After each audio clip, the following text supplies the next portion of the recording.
हैदराबाद के निजी अस्पताल की जानिब से मुर्दा करार देकर वालिदैन के हवाले की गई नौमौलूद बच्ची घर पहुंचकर जिंदा हो गई। बेटी के जिंदा होने पर अहले खाना की खुशी का ठिकाना न रहा। हैदराबाद के निजी अस्पताल ने 3 रोज कबल पैदा होने वाली बच्ची को मुर्दा करार देकर वालिदैन को डेथ सर्टिफिकेट जारी कर दिया था।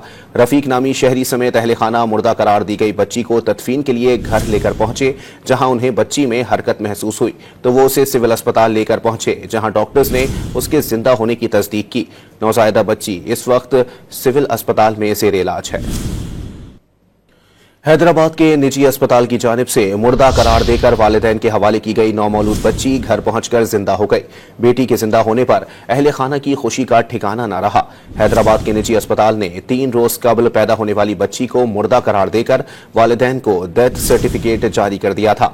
रफीक नामी शहरी समेत अहले खाना मुर्दा करार दी गई बच्ची को तदफीन के लिए घर लेकर पहुंचे। जहां उन्हें बच्ची में हरकत महसूस हुई तो वो उसे सिविल अस्पताल लेकर पहुंचे, जहां डॉक्टर्स ने उसके जिंदा होने की तस्दीक की। नौज़ायदा बच्ची इस वक्त सिविल अस्पताल में ज़ेर इलाज है।